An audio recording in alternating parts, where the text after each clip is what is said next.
Jeg er centerdirektør her i DBI og har blandt andet ansvar for vores kurser og vores efteruddannelse inden for AMU-området.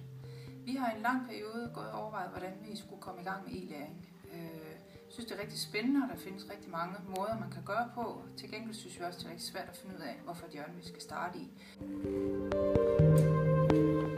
Udfordringen med e-læring i de her type AMU-kurser, hvor der er meget praktisk, er at finde ud af, hvor passer e-læring ind.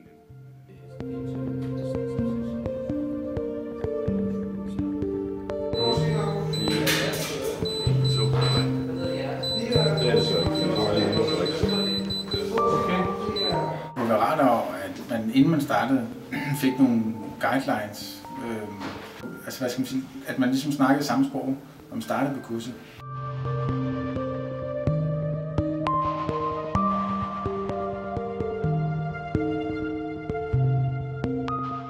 Vores projekt handler om at implementere digital læring i en AMU-kontekst på en meningsfuld og erfaringsskabende måde.